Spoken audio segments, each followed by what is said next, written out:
So, how does a guy go from building skyscrapers in New York City to starring on TV in front of millions, all the way to the Oval Office? Seriously, the story of Donald Trump is, without a doubt, one of the most wild and polarizing rides in modern history.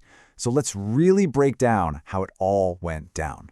Donald Trump. I mean, the name itself, it just dominates headlines, right? It splits opinions right down the middle. And yeah, it totally changed American politics. But here's the thing you have to understand. To get how he did all that, we can't start with politics. Nope. The real answer goes way, way back to the brand he started building decades ago. All right, part one, forging the Trump brand. We're not starting in Washington, D.C. Our story actually kicks off in Queens, New York. This is where it all began, where he started putting together the pieces of what would become this massive global brand, long before politics was even on the radar. So he was born back in 1946, right into a wealthy real estate family. And from day one, his dad drilled this one core lesson into him: think big or don't think at all.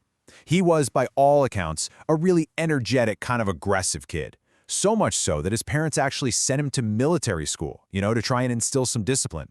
After graduation, he was ready to jump right into the family business in New York.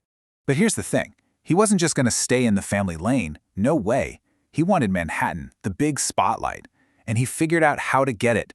By slapping his name in these huge gold letters on every building, he was sending a message. This wasn't just about making money. It was about making the name Trump mean something. He wanted it to scream luxury and success. But, it wasn't all golden towers and easy wins. Behind that flashy image, he was in some serious trouble. We're talking massive debts, failing casinos. Things were looking pretty bleak. And this right here is such a crucial moment. Instead of folding, he did something really smart. He completely changed the story. He didn't hide the failures, he turned them into a comeback story, making that resilience a core part of the Trump brand. Okay, so that brings us to the next big phase of his life. And honestly, you can't understand his political rise without this part. He'd just successfully reinvented his business persona, and now he was about to do it all over again, but this time for the whole world to see. And that stage? It was television. I mean, The Apprentice was an absolute game changer. All of a sudden, he wasn't just some famous New York real estate guy anymore. He was a global celebrity, beamed into millions of living rooms every single week, playing the role of the ultimate decisive boss. And it all came down to two simple words: you're fired. I mean, that catchphrase became legendary, right? It instantly cemented this image of him as a tough, no-nonsense leader who wasn't afraid to make the hard call. And you got to remember, for millions and millions of people, this wasn't just some character on a reality show. This was Donald Trump. So, that leads to a pretty big question, doesn't it? You've built this massive real estate brand, you've become a global TV star. What could possibly be next? Well, the answer was something that, frankly, almost nobody saw coming. And that brings us right to part three, the political pivot. So fast forward to 2015. He comes down that escalator and announces he's running for president. And the reaction from the entire political world, well, let's just say skeptical is putting it very, very mildly. Think about it. While all the other candidates were using that careful, polished politician speak, Trump's message just sliced right through all the noise. It was simple, it was bold. Make America great again. A slogan like that is super easy to remember, and you just can't ignore it.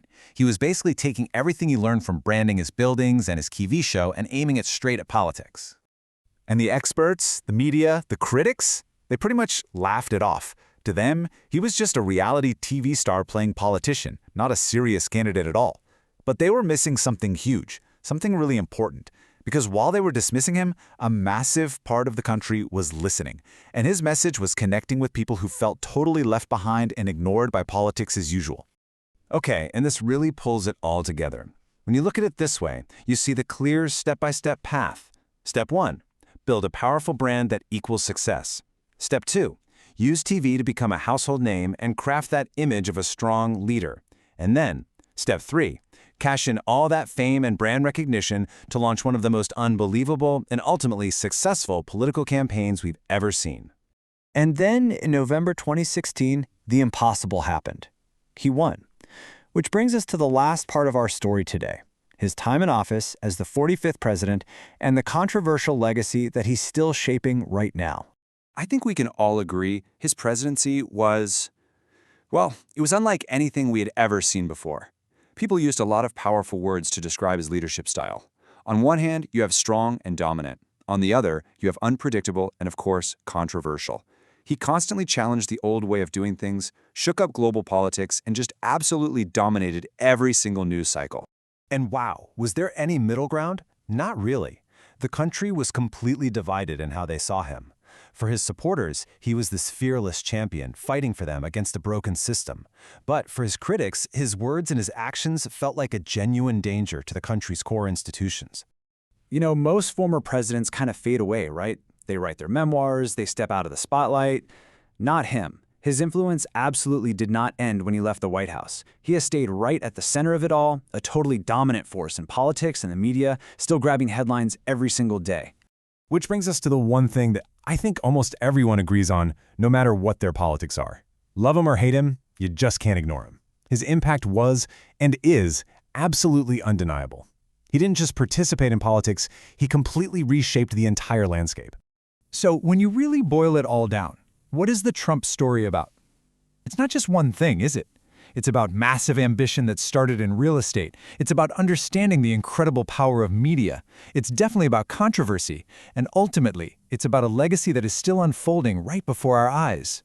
And all of that leaves us with one final huge question. In a story that has been this dynamic, this unpredictable, and has blown past expectations time and time again, what on earth will the next chapter hold? The only thing we know for sure is the entire world is watching.